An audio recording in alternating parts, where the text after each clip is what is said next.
Raúl, ¿cómo te va? ¿Qué tal? ¿Cómo están? Marité, ¿qué tal? ¿Qué tal? Carolina, ¿qué tal también?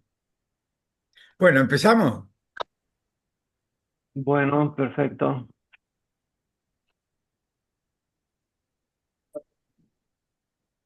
Esta es el acta correspondiente al seminario del 23 de mayo pasado.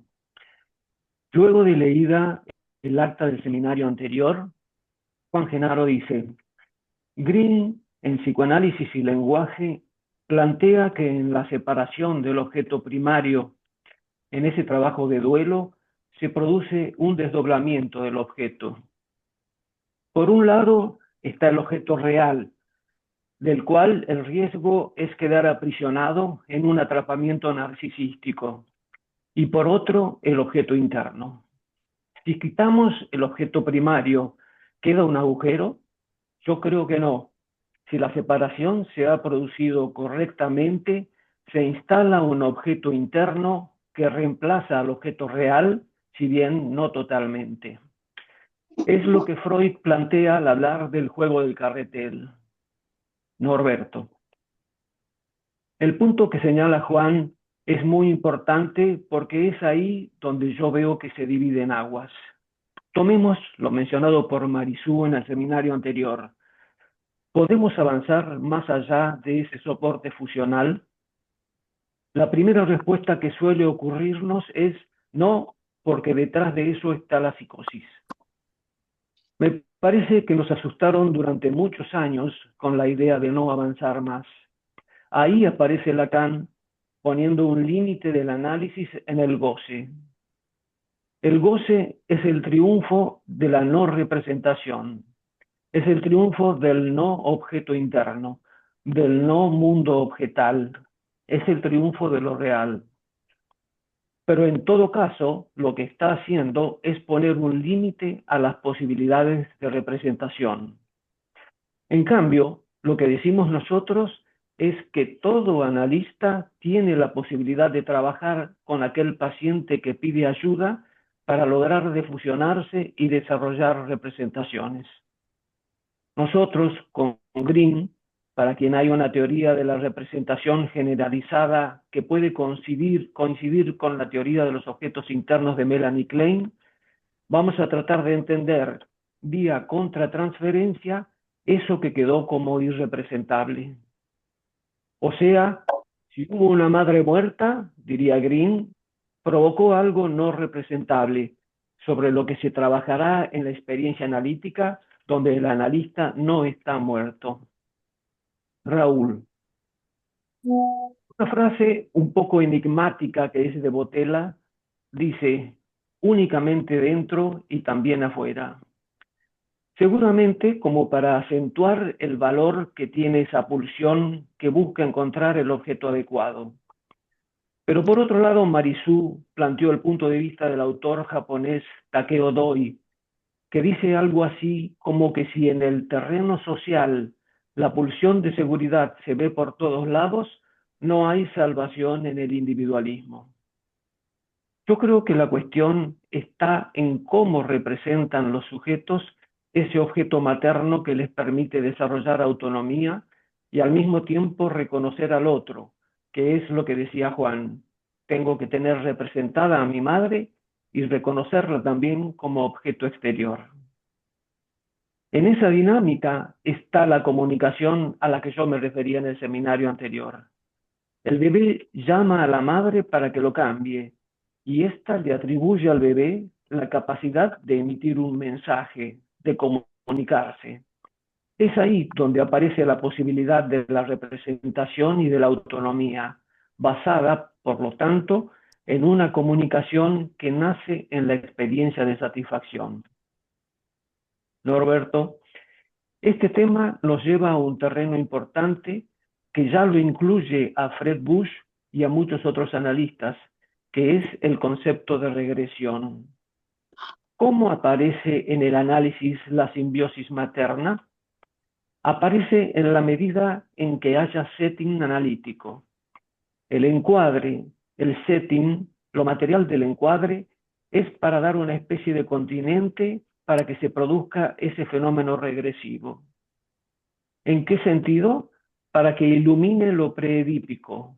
Todo lo que estábamos discutiendo con respecto a la pasivización de Green, bueno, a la pasivización de Green. La pasivización no corresponde al Edipo, corresponde al preedipo. Por otro lado, Green hace hincapié en mostrar cómo se desarrolla el campo de la riqueza representacional. Porque yo digo, ¿qué es el análisis sino un aumento de la capacidad representativa? ¿Y cómo se llega al aumento de la capacidad representativa? A través de poder analizar lo preedípico, concepto que en Lacan prácticamente está borrado. ¿Cómo explicaría Lacan esta madre que mata a su marido y a sus hijos y luego se suicida? ¿Cómo se explica esto si no es a través de la pulsión destructiva no representada? Es un lenguaje de acción, según Fred Bush. Este autor plantea que la forma de llegar a este problema de la pasivización en la clínica es a través de escuchar en el paciente el lenguaje de acción, el lenguaje acto. ¿De dónde lo toma? De recuerdo, repetición y elaboración. Cuando Freud dice, el individuo no recuerda y en lugar de recordar, repite. Por ejemplo, no recuerda haber peleado con el padre, criticado al padre, sino que lo que hace es repetir esta misma situación con el analista.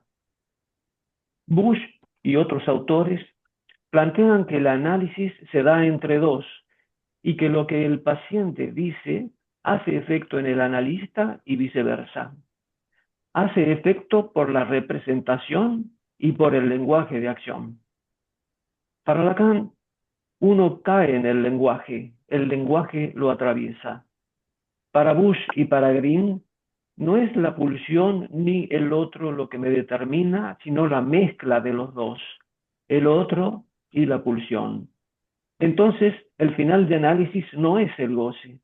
El goce es cuando la pulsión derrama su satisfacción negativa, digamos, sin poder parar.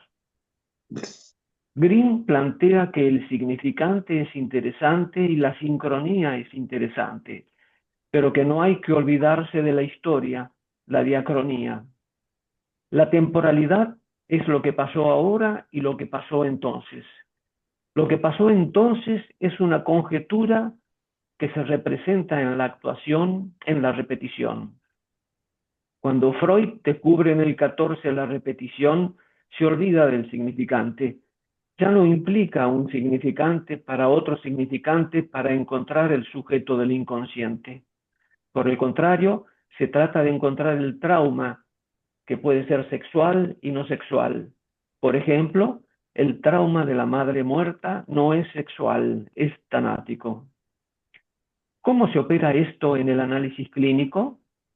Un elemento que a tal fin desarrolla Fred Bush es la contratransferencia.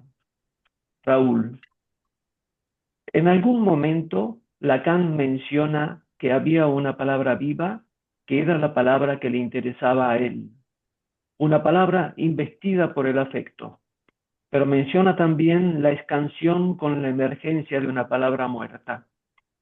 A partir de nuestro trabajo con el texto de Bush, diríamos que el momento en que aparece la palabra muerta, lo que ocurre es que el paciente te está haciendo sentir algo a vos.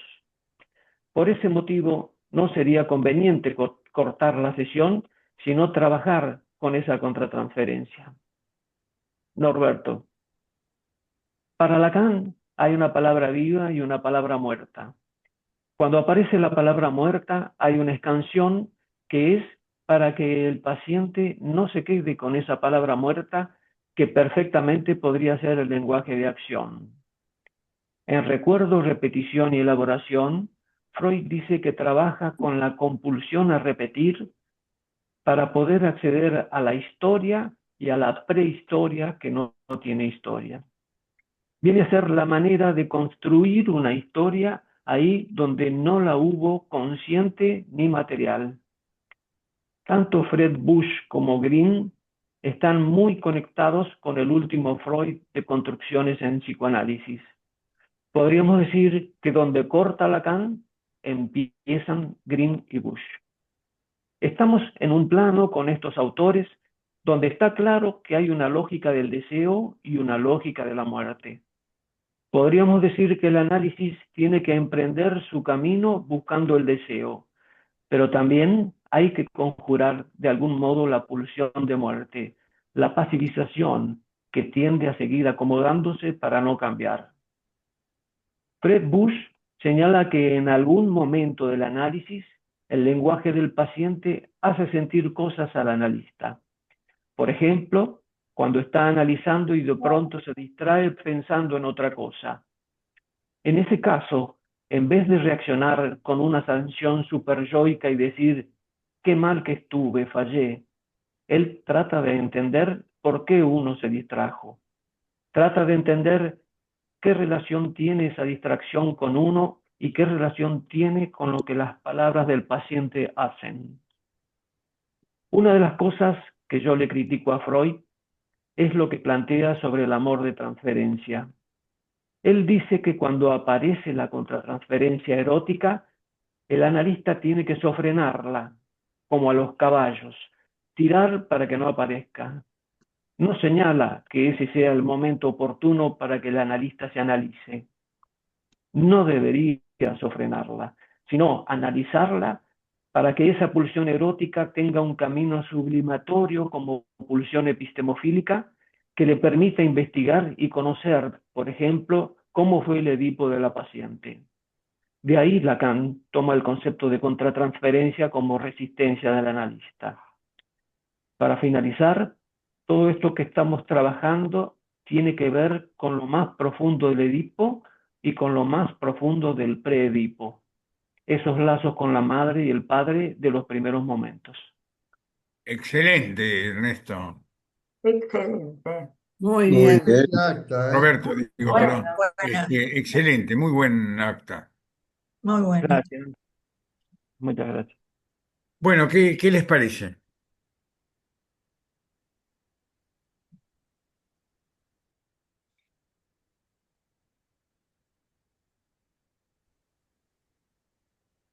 Estaba pensando, bueno, ¿Quién pidió? yo, Dale, María María Esther. Esther, no, es decir, digamos, leyendo el acta, ¿no? Estaba pensando en Freud, lo preedípico, cómo está planteado, ¿no? Es decir, la vivencia de satisfacción, la vivencia de dolor, el, el narcisismo, El trauma preverbal. el trauma preverbal, la escisión, neurosis y psicosis, construcción.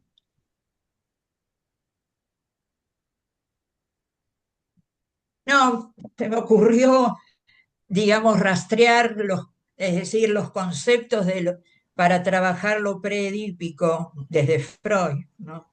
Nada más. Voy a ser un poco, Dale, Juan. como diríamos, este, provocador. Dale. Este, eh, ¿Existe lo preedípico? A ver, ¿qué quiero decir? Existe el Edipo en la evolución psicosexual, ¿no? El proceso de diferenciación que se produce con la conciencia de la diferencia de sexos y además la investidura erótica de ambos padres, ¿no? Del concepto edípico ampliado como parte de la evolución psicosexual de un sujeto. Y podemos decir que antes de eso es el preedipo. Ahora bien, no hay estructura edípica antes, tanto en la madre, en principio, y cómo se produce esta interacción con el sujeto desde la estructuración o no del Edipo materno. Esta es mi inquietud. Es decir, algunos autores han postulado, ¿no? El Edipo temprano, Melanie Klein entre ellos, ¿no? Es decir, el Edipo temprano, el Edipo precoz, e incluso el Edipo desde antes del nacimiento, como estructura de base sobre la cual va a establecerse la relación madre-bebé. No es lo mismo una mamá que no ha estructurado su Edipo, es decir, la triangulación, y por lo tanto tiene allí un agujero narcisista en la construcción de su propia identidad narcisística, que una madre que ha, bueno, eso hace alusión a lo que Freud mismo denominaba el padre primordial, ¿no? Este padre primordial que se ubica o que cumple una función importante en el tiempo preedípico. Algo así, hay un autor francés, eh, no me acuerdo su nombre de pila, Kahn, K-H-N, fue presidente de la Sociedad de París, que escribió que él desarrollaba la idea, fue creo el primero que lo hizo, de la tercera tópica, ¿no? Que él situaba antes de la estructuración tópica del aparato psíquico, ¿no? Como base, como fundamento del desarrollo luego del psiquismo que tiene que estar desarrollado para poder establecerse la relación edípica. Entonces, vuelvo a mi pregunta provocativa. ¿El predípico quiere decir que no hay Edipo? ¿O hay un Edipo distinto al Edipo erótico, digamos, al Edipo libidinal? Claro, me parece que para Freud y para muchos otros autores, Juan, quizás la misma cantidad, podríamos pensar que los que piensan como vos preguntás, que no hay Edipo en el preedipo, digamos. Porque obviamente el preedipo anuncia en Freud la simbiosis materna Claro. como una estructura, digamos, ¿no? En la simbiosis materna no hay diferencia de sexos. Tanto la madre, la mujer como el hombre, el bebé mujer, bebé hombre, varón, tienen un solo objeto que es la madre. Para el Cosa, bebé, pero para la madre, no es igual. Hay una asimetría y lo que yo digo es que me parece clínicamente muy importante la definición edípica de la madre en esta relación simbiótica, porque si no hay triangulación edípica en la madre, la simbiosis va a tener dificultad, no va a haber lugar para ese padre separador, digamos. exactamente, por eso Green plantea que la triangulación es de entrada, Claro, claro, eso es lo que digo. pero no lo llama Edipo. Es cierto, por eso dije que iba a ser provocador. Claro, él lo plantea como un estado estructural, un movimiento estructural, ¿no? Yo ahí tengo una idea que ustedes conocen. Yo creo que el Edipo de la madre no es solamente, como dice Lacan, el deseo de la madre por el padre, que condiciona que la simbiosis no sea total, porque hay una parte unida con el padre. Yo digo que Exacto. la función paterna es mucho más importante que instalar la amenaza de castración para sacar al hijo de la simbiosis. No, me parece que la función parental fundamental es arrancar a la madre de su hijo, sacarle nuevamente, hacer aparecer la mujer. Es el deseo sexual del padre por la madre la que invita a que aparezca nuevamente la mujer cuando apareció la madre. Pero estas son vicisitudes, digamos, del Edipo que podemos acordar o no. Lo que yo creo, Juan, es que estamos tratando de describir tanto en Green como en Fred Bush de otra corriente teórica, aunque es un seguidor bastante importante de Green en Estados Unidos, uno de los pocos, con Howard Levine y demás. Ellos toman en cuenta una cosa importante, hay que ver cómo se analiza ese estado fusional, lo pone el resto en el acta, ¿no? Cómo analizar ese estado fusional a través de un concepto importante que sería el acting out. El acting out que la IPA, como en muchos otros momentos la IPA se equivocó en la línea que seguían, como creo que se está equivocando ahora, ¿no? Con la línea comunitaria solamente, explotando la línea comunitaria y dejando de lado la profundidad del análisis del consultorio. Al fin de cuentas, nosotros estamos acá trabajando en el consultorio a tiempo completo. Y esa es una tarea que tendría que ser recalcada como una tarea social importante, somos agentes de la salud, y tratar de profundizar en el psicoanálisis, no irnos corriendo a la tarea comunitaria, digamos, que está bien, no digo que no, pero no puede tapar la tarea comunitaria. Supongamos, en el último Congreso Internacional fue el análisis en la línea de fuego. ¿Se acuerdan? Sí, sí, sí.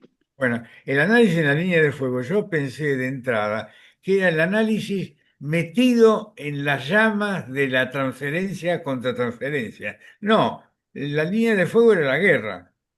Está bien Mm. analizar la guerra, pero no podemos dejar de pensar que nuestra tarea fundamental, el 90% de nuestra tarea o más, está en el consultorio con nuestros pacientes.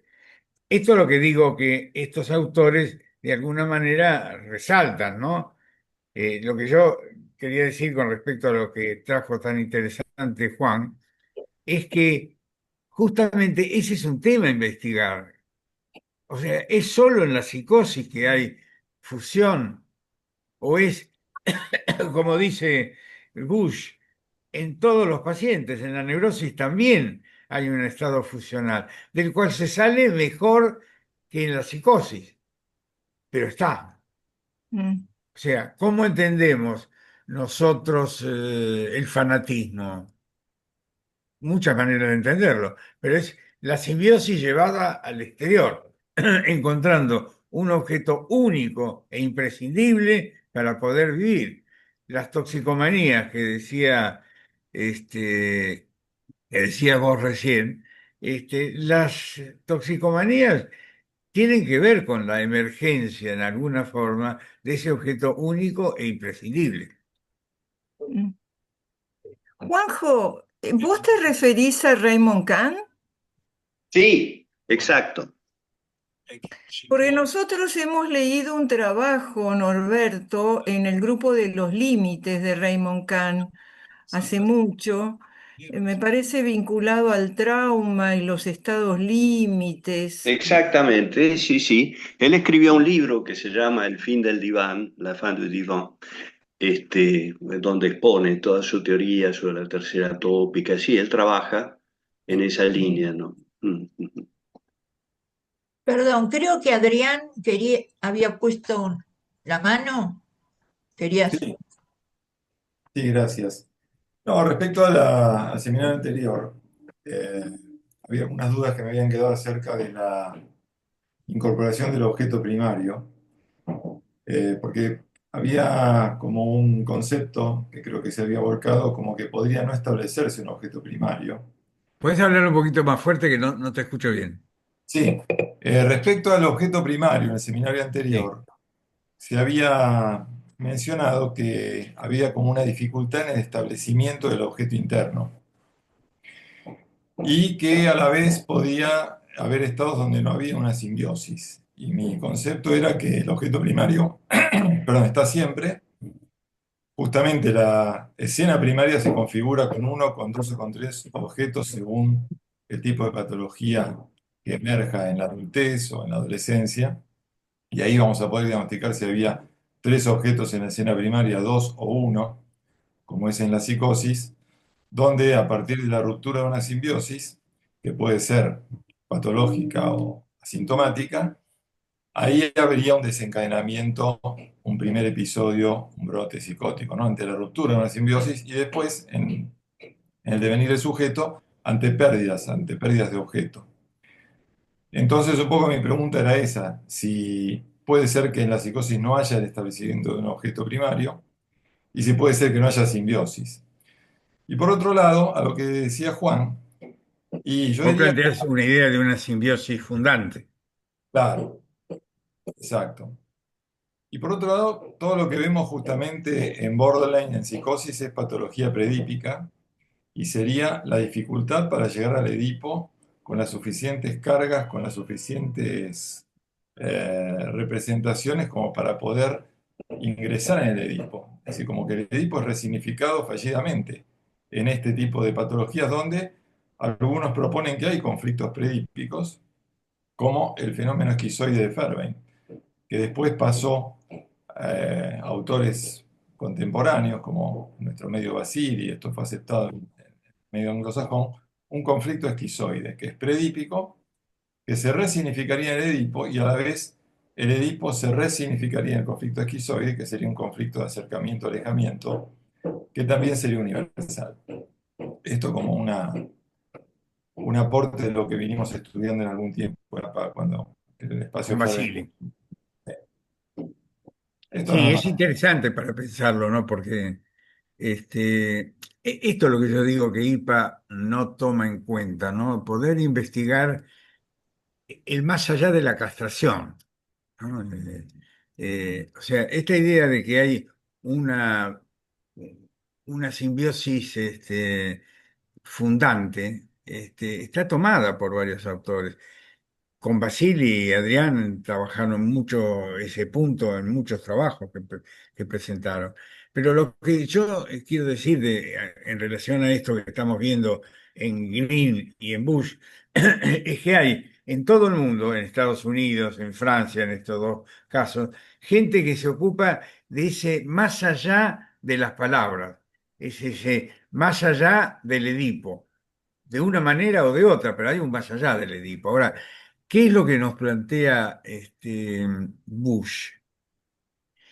Es interesante porque recupera un concepto de repetición de Freud, cuando Freud dice se repite dentro de la transferencia y fuera de la transferencia, en la acción, de la traducción inglesa creo que dice en la acción, entonces, el lenguaje trae para Freud aquello, el lenguaje de acción, ¿no? Aquello que está más allá de la...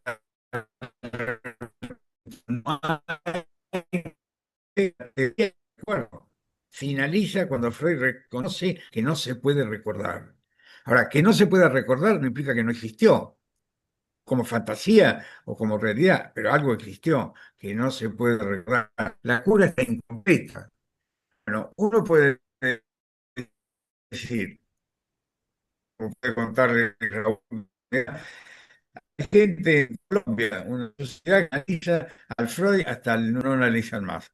Eso es poner un límite a la cura en psicoanálisis. Si yo veo una crisis en el psicoanálisis, es porque no puede demostrar su eficacia terapéutica, que la tiene, y que sumando Freud en todas sus tópicas, sumando otros autores, otros desarrollos, otras líneas integrativas, uno puede encontrar formas de ser más operativo, más curativo, podríamos decir, en el análisis. Lo que yo digo es esto. Bush, norteamericano, de Boston, interesante. Estas son otras cosas de IPA. Cuando yo critico a IPA, tengo la camiseta de IPA, ¿eh? O sea, me parece que es imprescindible IPA. Pero se equivoca, se equivoca. Este, Fíjense, ahora hace un seminario internacional en inglés sobre los factores comunitarios. Y está inclinando la balanza a Estados Unidos. La presidenta es de Estados Unidos. Está indicando la balanza hacia la realidad exterior. Y la realidad psíquica y todo esto que estamos hablando desaparece. Bueno, en la elección parece que desapareció, no ganó Chevret, ganó el alemán, que de cualquier manera me parece que va a ser mucho mejor de lo que yo pensaba. Pero a lo que quiero llegar es a esto. Si el acting out era algo que desprestigiaba al paciente y que lo hacía casi inanalizable, no era porque era inanalizable, era porque la teoría, el desarrollo del psicoanálisis, no daba cuenta de la importancia del acting. Y entonces la importancia del acting le lleva a Bush a proponer cómo se, cómo se gestan ese lenguaje de acción. Es un lenguaje de acción antes del lenguaje. Entonces, Bush plantea, en la clínica, nosotros no podemos pensar que el bebé llega y queda atrapado en el discurso social, en el otro con mayúscula como plantea Lacan. Eso ocurre. Hay algo nuestro que queda arrojado al discurso social que nos significa por lo significante. Pero hay algo en donde no interviene el lenguaje social, el discurso social. Interviene la relación con el otro, la relación objetal con el otro o la relación con el otro. Expulsión y el otro. Esa pulsión y el otro queda, dice Bush, arrojada en un inconsciente profundo, dice él. Él dice grados de inconsciente, un inconsciente profundo que no puede expresarse en palabras, que se expresa en actos. ¿Y cómo se visualiza, cómo se reconoce eso? Y es ahí donde empieza a aparecer en él, en muchos autores, en mí también, aparece la contratransferencia. Fíjense qué interesante. Cuando el golpe del significante en Lacan anula la palabra viva y hace aparecer la palabra muerta, Lacan toma la escansión, se va. Miren qué interesante para pensarlo, ¿no? Él está, uno podría pensar, enfocado en que cuando hay resistencia conviene irse, no conviene dejar que el paciente siga ocupándose de la resistencia al recuerdo, podríamos decir, no es al recuerdo en Lacan.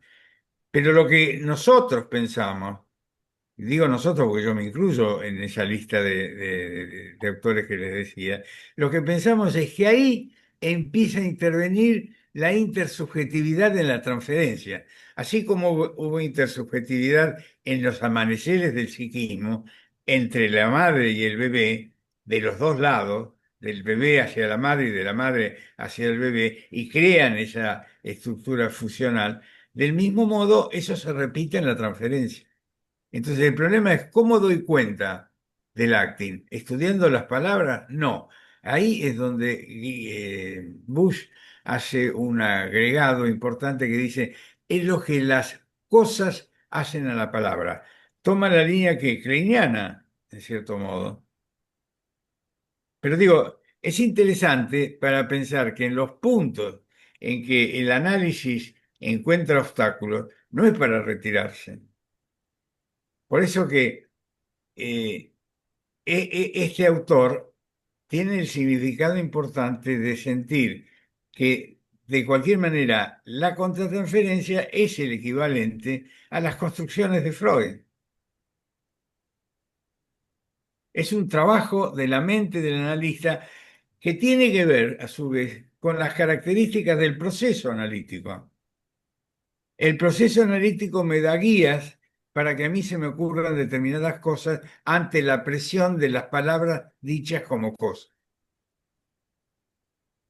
Lo que decís, Norberto, me recuerda la famosa situación clínica que plantea Winnicott, ¿no? En el análisis con Margaret Little, cuando ésta se enoja y ahí muere el lenguaje y pasa el acto y rompe el jarrón, ese que tenía Winnicott en su consultorio. Lo que no impidió que Margaret Little se transformara en una extraordinaria analista, ¿no? Luego. Pero, ¿qué pasa? Winnicott en ese momento hace lo que Lacan, desde otra perspectiva, no hace lo que Lacan, se levanta y se va. Entonces Margaret Little se fue y él ¿qué hace? Va corriendo al negocio no sé dónde y compra un jarrón nuevo y reemplaza el que se rompió. Y aquí no ha pasado nada. Paul Denis retoma este episodio y dice que hizo mal, como decía recién, que tenía que haberse quedado y analizar. ¿no? Y si no había palabra, analizar lo que él sintió frente a este acto, ¿no es cierto?, de Margaret Little. Paul Denis lo interpreta por el lado de la fobia, dice que se asustó. Winnicott entonces que hizo como que aquí no pasaba nada por una reacción fóbica, ¿no? Él estudia esto en un trabajo que presentó incluso en APA, me acuerdo.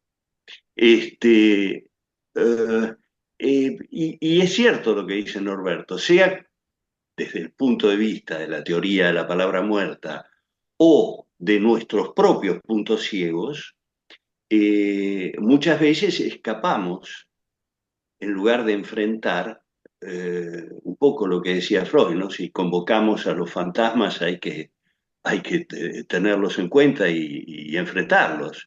Y dialogar con ellos. Y, claro, exactamente. Sobre todo los que se despiertan en nosotros mismos, ¿no? En nuestra contratransferencia.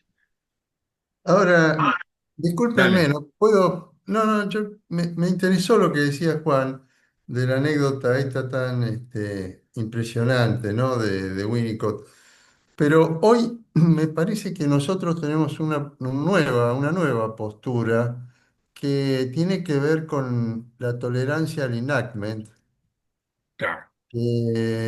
acceder a aceptar que hay un punto en el cual actuamos, ¿no? Y en esa acción creo que lo interesante es la posibilidad después de analizar la acción. Si más importante de que Winnicott se haya ido, yo creo que es saber qué análisis hizo él de esa huida para él mismo, para poder retomar un campo analítico desde otra perspectiva, ¿no? Es en una medida muy chiquita, más cercana a la neurosis. Acá hay un ejemplo que trae también Fred Bush, que es interesante, de una paciente de Brenner, que Brenner se apura a hablar por su sensación contratransferencial de la emocionalidad de la paciente y provoca ahí sí un estallido emocional de la paciente, ¿no? Pero o sea que nunca el analista está exento de la acción. En el caso de Brenner, dentro de la neurosis, evidentemente también actuó. Pero la cuestión que yo quería a lo mejor retomar un poco, ¿no? Es que quizás lo más interesante sería volver a pensar dos cosas. Una es la temática de lo preverbal. A mí me parece que es más interesante en el último Freud preverbal que predípico, por todo lo que estamos hablando nosotros. Y que a mí lo que me da la impresión es que esta idea que trae Bush de un lenguaje de acción es una idea que todavía no tiene que ver tanto con lo que veíamos hablando, lo que veníamos estudiando en Green de la pasión y la pulsión.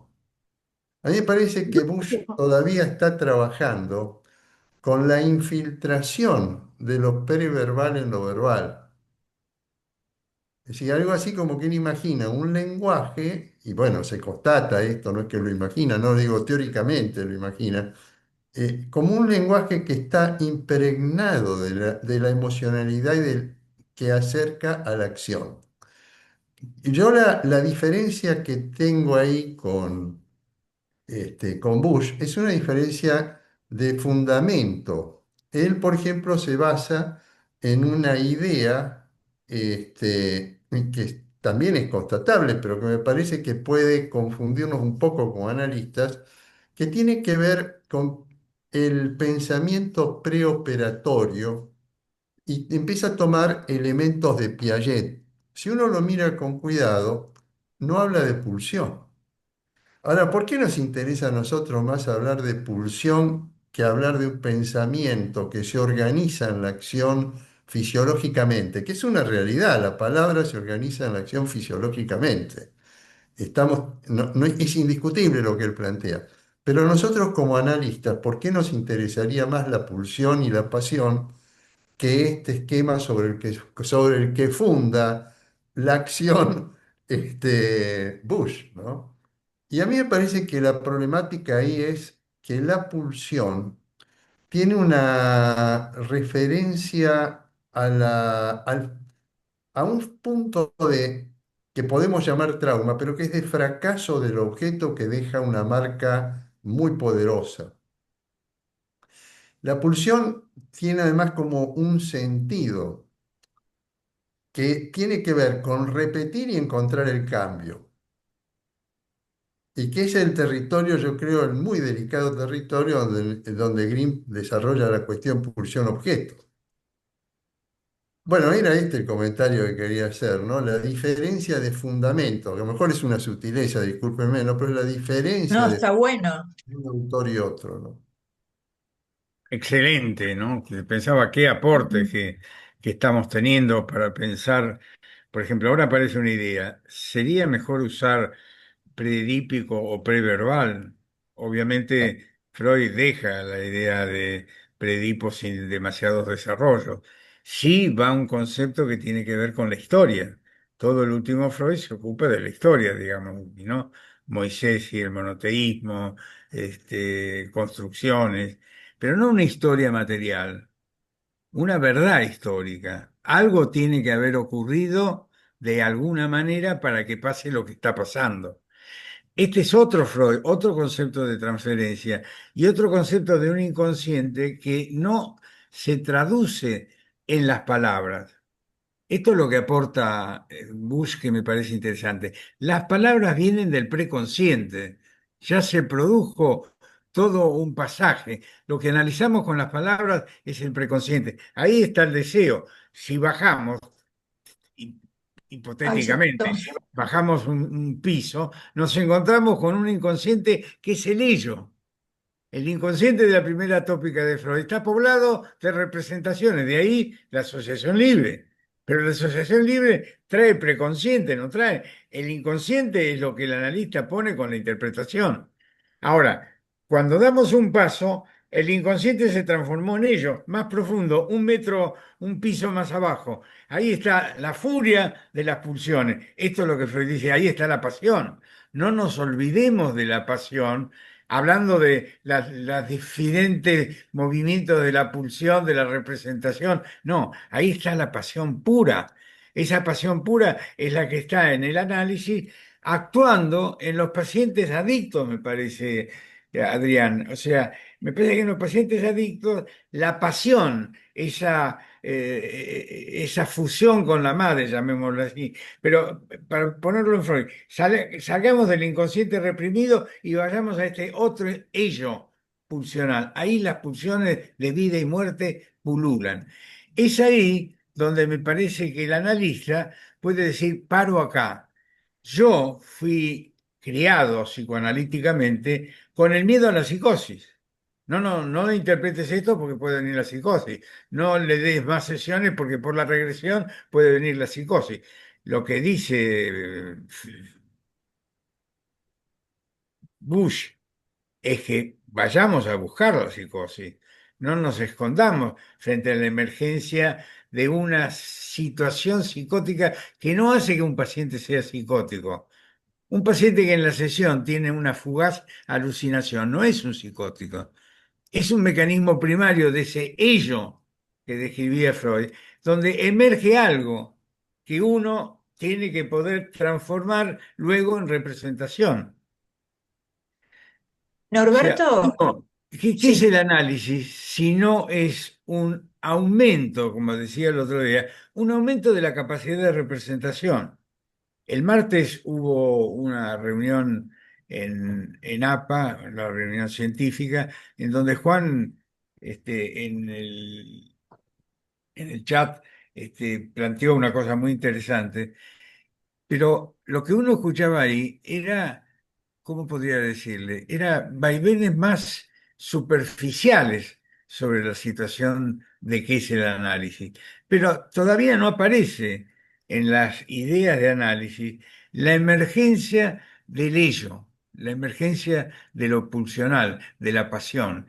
Lo que yo quiero decir es que la pasión fue teniendo cada vez más lugar en el psicoanálisis en el mundo. El enagmen es una manera de describir cómo el ello se expresa en un acto y que el analista tiene que tener también un enactment. a veces tiene un enagme, donde actúa, pero eso tiene que ser analizado para transformarlo en representación de palabras. Entonces yo digo, ¿cómo definimos el análisis? Estuviera en esas reuniones.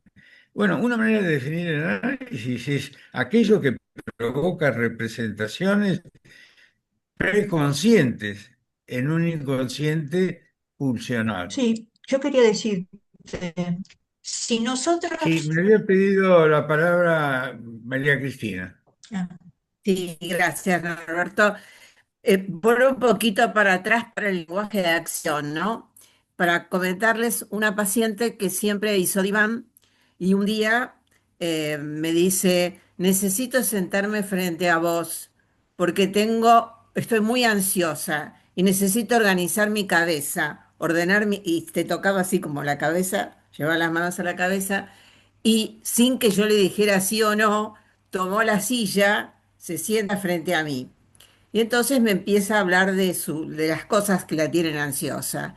Y conjuntamente con que está hablando de esto, se empieza a levantar de la silla e ir hacia el diván en el cual había apoyado su cartera, su ropa, porque estábamos en invierno, eh, y sacaba el pañuelito porque estaba un poco resfriada. Dejaba el pañuelito, se sentaba. Nuevamente se ve que le venía mucosidad a la nariz. Se levantaba, se sentaba, se levantaba, se sentaba. Yo les puedo asegurar que lo que yo sentí en la contratransferencia es que yo estoy molesta. Esto es lo que sentía, porque sentía un objeto que se movía frente a mí y era como, no me puedo concentrar, no puedo mirar lo que te está pasando. Esto fue lo que sentí en ese momento. Por supuesto que después de pasado, diríamos, el día y analizado lo que estaba pasando, pude como pensar qué me quería mostrar ella con su acción constante, con este lenguaje de acción que tiene que ver más con, a ver, Cristina, vos me vas a aguantar en este estado de ansiedad que yo, según ella, nunca tuve y que no sé si vos te lo vas a poder bancar. La verdad que en el primer momento me resultó difícil de acompañar. En la sesión siguiente siguió igual, pero ya yo ya tenía como más herramientas pensadas para poder acompañarla. Eso le quería contar. Te mostraba su Muy nacimiento, interesante, ¿no? te mostraba su nacimiento, el Ah, pasaje del útero sí. a ver, A ver si pasaba. a ver si pasaba y si vos ibas a pujar suficientemente para hacerla nacer. esto que agrega Juan, María Cristina, es clave porque si uno piensa en el parto, es un modelo, una metáfora del análisis muy interesante. El feto tiene como el paciente un momento donde empieza a pujar hacia adelante, quiere nacer, digamos, empieza a moverse, a empujar, son los pujos de las mujeres. Hay mujeres que lo retienen, entonces por ahí, por distintas razones, pueden hacer una cesárea. Ahora, la mujer habitualmente tiene los pujos que acompañan el deseo de nacimiento del hijo. Ahí uno puede pensar, si eso uno lo traslada al análisis, el que puja para salir es el paciente. La manito que hablábamos el otro día pidiendo Sí. ayuda es del sujeto que consulta, pero alguien tiene que ayudar a poder salir.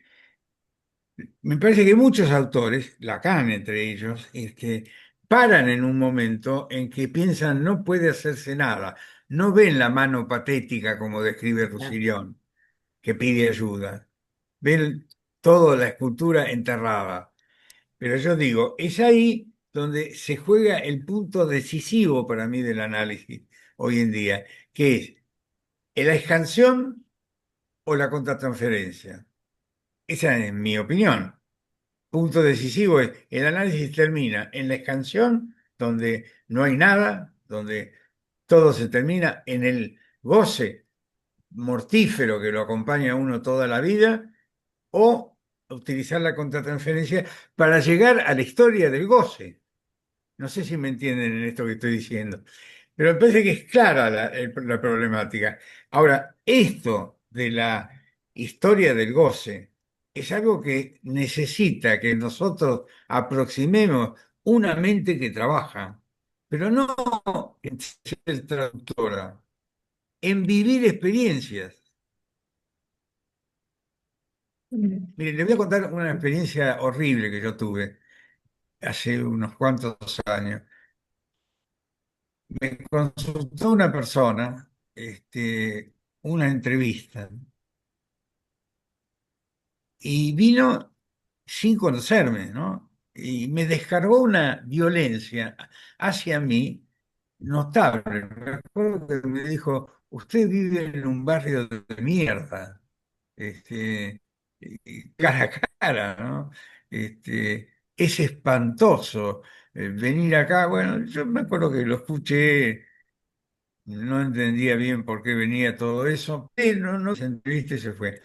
Pero me enteré a la semana que se había muerto de un infarto.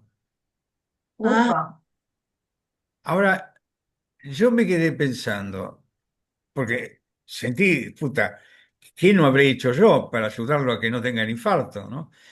No encontré qué es lo que yo no lo había ayudado porque recién lo conocía, ¿no? Pero digo, ahí se ve claro que la violencia que tenía conmigo estaba dentro de él, estaba dentro de y en él. un momento dado no pudo conectarse conmigo y se descargó en el cuerpo. Ahora, eso, eso es un símbolo de lo que me parece que Bush limitadamente propone con el lenguaje de acción, lo que las palabras hacen. Es interesante Claro. porque entre nosotros,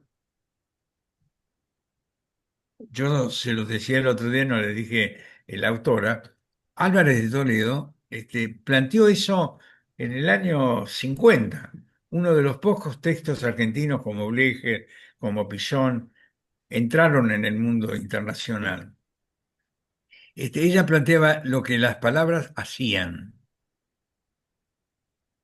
Entonces, me parece que lo que tenemos que entender con él, por eso les di a leer Bush, es que el psicoanálisis en el mundo no es como es en Argentina. ¿Recuerdan el año pasado cuando vimos a Perelber? Pero Perelber estaba analizando 4 o 5 veces por semana a la paciente y buscaba qué? Simbolización. ¿Recuerdan que lo importante es que Sí, apareció esa cara?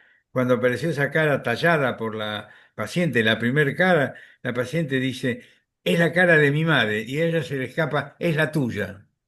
E no, inmediatamente se pone a analizar por qué dijo eso.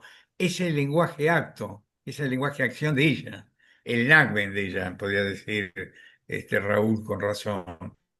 Y ese enagmen de ella la lleva a pensar en un sueño con la madre de ella, del analista, donde ella le ponía piedras en la tumba al estilo de las costumbres o tradiciones judías.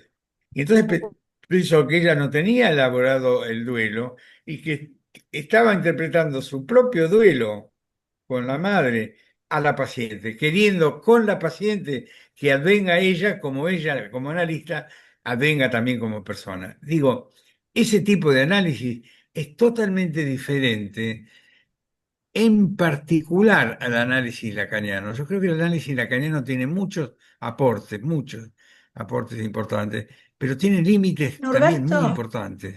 perdón, Eh, no, sí, uniendo digamos, lo que trajo María Cristina y lo que estamos hablando, yo pensaba, ¿no? Es decir, cuánto se perdió. Y creo que lo que estás vos retomando y nosotros, es decir, me parece que es muy importante, porque yo no sé qué pasó en la historia de APA, pero yo tengo un paciente y que me lo aceptó Rola como análisis, digamos, como supervisión didáctica de una paciente que tenía mucha acción en el principio. Incluso, es decir, trabajé mucho la contratransferencia y a mí me llama la atención cómo eso se perdió en el trabajo, digamos, teórico en APA. O sea, porque me sorprende. Yo presenté un paciente que no, digamos, de lo que estamos trabajando, ya para mi supervisión didáctica, es decir, que Rola y todos los, digamos, los iniciadores del psicoanálisis en APA, lo fueron trabajando, después se fue perdiendo, pero todo esto, es decir, es una teoría, tomando donde la, digamos, la clínica es, digamos, que tiene muchísimo. Es la teoría la que frenó la posibilidad de seguir indagando psicoanalíticamente. Por eso a mí me parece que lo que vos estás proponiendo y nosotros trabajando me parece que es digamos, la continuidad del psicoanálisis, no el fin del psicoanálisis. Por eso es decir, Yo creo que sí, lo que pasa es que todo esto que estamos viendo, por eso el trabajo de Bush, yo creo que es del 2015 o 2016, ¿no? No es un trabajo viejo, ¿no? Es toda una corriente que está pensando en que el límite del análisis, como Green ponía que una paciente no era analizado por su analista, no por el análisis. El análisis se incluyó en un paso decisivo, la mente del analista, y me parece que de ahí el lacanismo, yo creo que es el lacanismo que tenemos todos inmersos en APA, nos fue quitando. O sea, hablar de contratransferencia es hablar de resistencia del analista. Y quieras o no, nosotros nos, Y es nuestra herramienta Princeps para trabajar, ¿cómo? Claro, es nuestra herramienta Princeps para trabajar sobre todo con pacientes tan graves por como supuesto. solíamos trabajar con Rola, ¿no? Bueno, ustedes que trabajaron con Rola, Rola interpretaba desde su contratransferencia este, de manera total, les diría. Pero Con bueno, todo eso fue, tipo muy rápido en eso. Yo puedo decir una sola cosa. Ustedes saben que yo me fui y dejé de estar en APA mucho tiempo. Entonces yo no recuerdo, no tengo toda esta invasión tan importante que ustedes han vivido del lacanismo en APA. Yo recuerdo más el APA de la que menciona María Esther, de la que menciona Juan Genaro, un APA en que no todo era Lacan. Entonces, cuando yo ahora los oigo, oigo a Maruco rescatar la contratransferencia, la posibilidad de hablar desde la contratransferencia, de citarla, realmente no es algo que yo tenga incorporado, aunque estudiaba Lacan, Pérez Peña en esa época, todo, pero en APA, aunque uno sabía y estudiaba de esas cosas, no sentía esa prohibición a trabajar todo esto.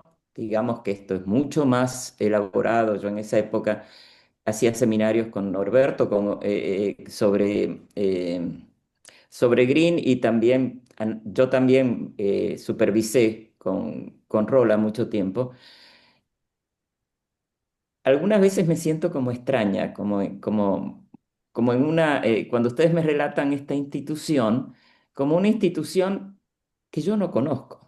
Y me parece interesante que haya la posibilidad de cada vez pensar más libremente sobre todos estos temas y de alguna manera, si uno está trabajando con pacientes, desde ya incluir todo estas cosas que incluíamos antes, ¿no es verdad?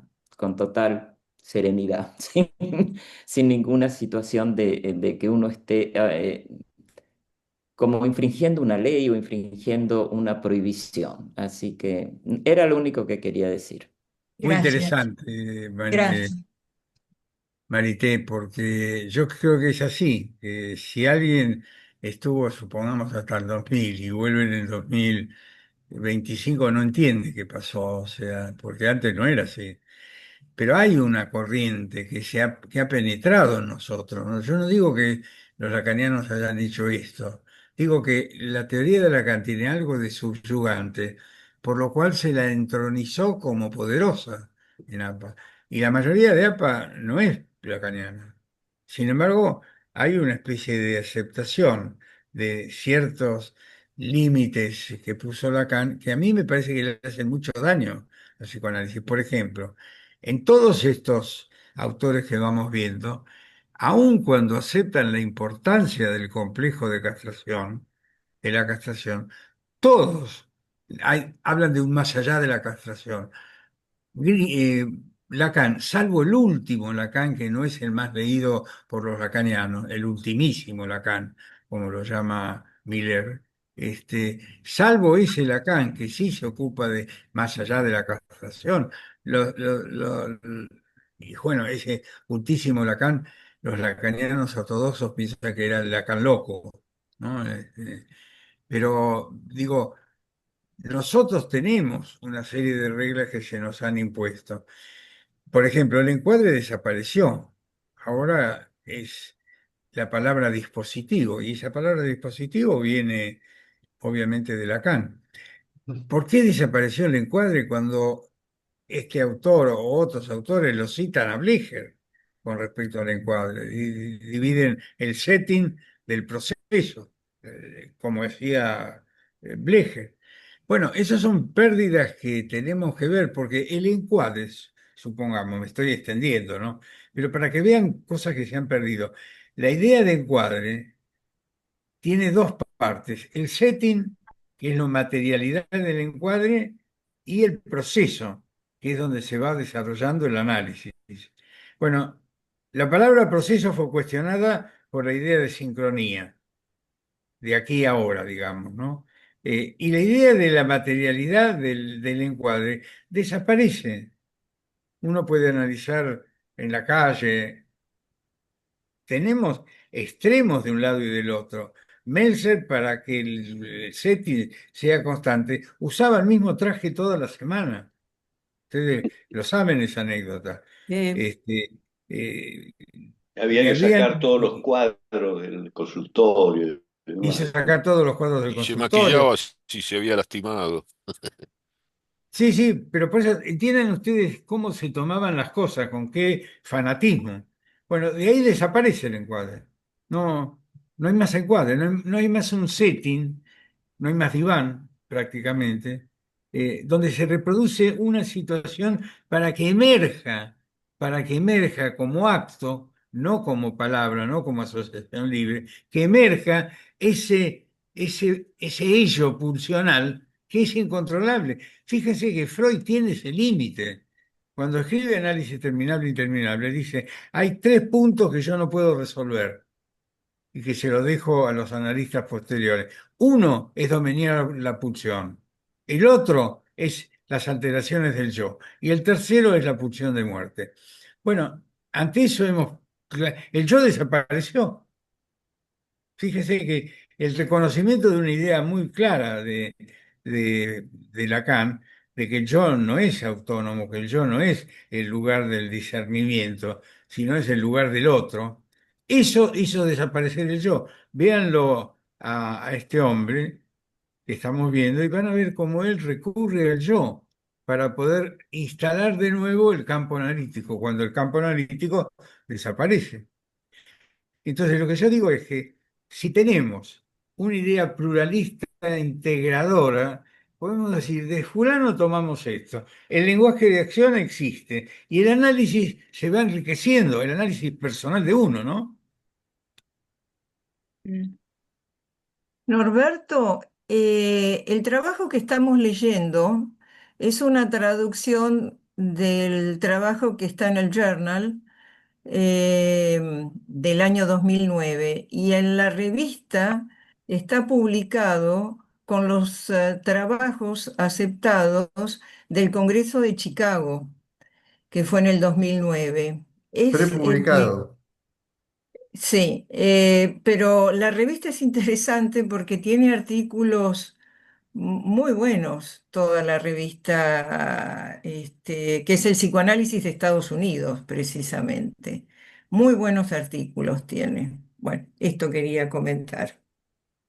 Sí, ahora fíjense que todo esto lleva a un punto, por ahí nos estamos alejando de verlo a Bush más en detalle, pero hay gente que piensa que el psicoanálisis tiene una continuidad entre la psicoterapia y el psicoanálisis, o sea, que hay grados de psicoanálisis y grados de psicoterapia.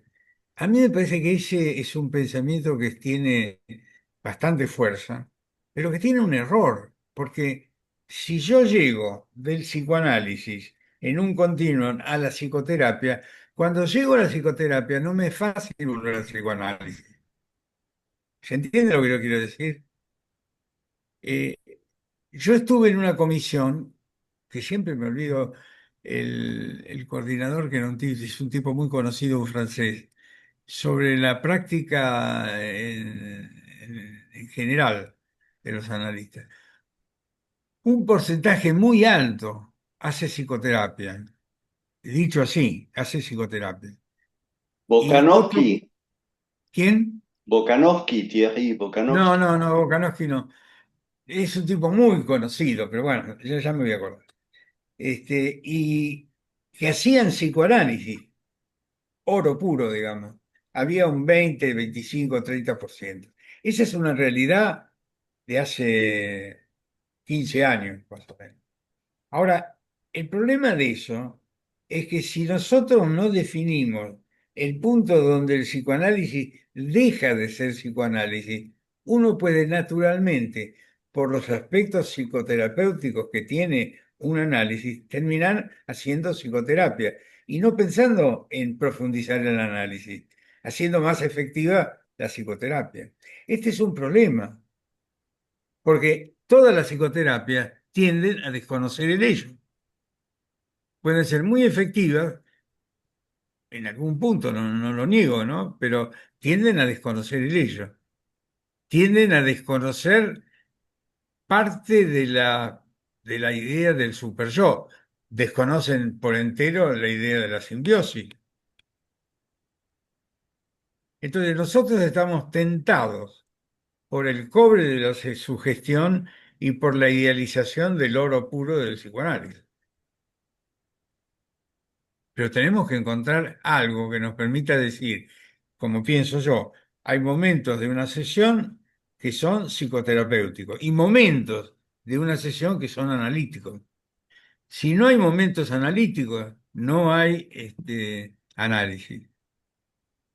Y no hay cambio. Y no hay cambio, exactamente. Hay un Ahora, cambio subjetivo. Norberto, el tema que estamos tocando, me parece que alude mucho a esta diferenciación, porque la escucha que percibe la acción en el lenguaje, si la reconoce como una actualización transferencial que está buscando algún tipo de ingreso a la mente y al mismo tiempo a través del analista, que el analista sea el objeto que apoye, digamos, de alguna manera el ingreso a la mente de algo que se quiere elaborar y que queda fuera. Me parece que el foco de cómo se toma el lenguaje sería un punto muy importante en esta diferenciación entre psicoterapia y psicoanálisis. Porque si vos me decís, hay un momento psicoterapéutico, pero ese momento psicoterapéutico me da la impresión que podríamos decir, ¿a qué está destinado? A conseguir un tiempo, a conceder un tiempo para que yo pueda empezar a entender conmigo el tema subyacente al problema planteado y que arrastra la cuestión pulsional y la acción en el lenguaje? Porque si yo lo escucho de ese lugar, ese momento psicoterapéutico casi estaría ligado al psicoanálisis. Sí, es como vos decís, sí. Sí, Como ven, estamos en zonas importantes de discusión psicoanalítica. Todo lo que estamos hablando apunta a llegar al inconsciente, no a alejarnos del inconsciente. Aunque haya momentos que nos alejamos. Una charla con un paciente, uno se aleja del inconsciente. Pero tenemos en claro que tenemos que llegar a lo que llama profundidad del inconsciente, ¿no? Si es que uno puede pensar en grados del inconsciente. Bueno, me perdonan, pero Este, me están una, llamando. una, una sola Dale. cosita, lo que Raúl plantea, el ingreso en la mente, es interesante. Roussillon llama a eso la integración subjetiva, y él lo plantea en dos planos: la integración subjetiva secundaria, que obedece al proceso secundario, y la integración subjetiva primaria, que integra lo preverbal, digamos así, lo que no ha llegado al lenguaje, lo que no tiene representación. Esto solo quería agregar. Muy bien, muy lindo seminario. muy lindo. Nos vemos el viernes y sigamos una vez más con Sí, Bush. sí, Bush. Bus. bárbaro. Chao. Un abrazo, gracias. Chao.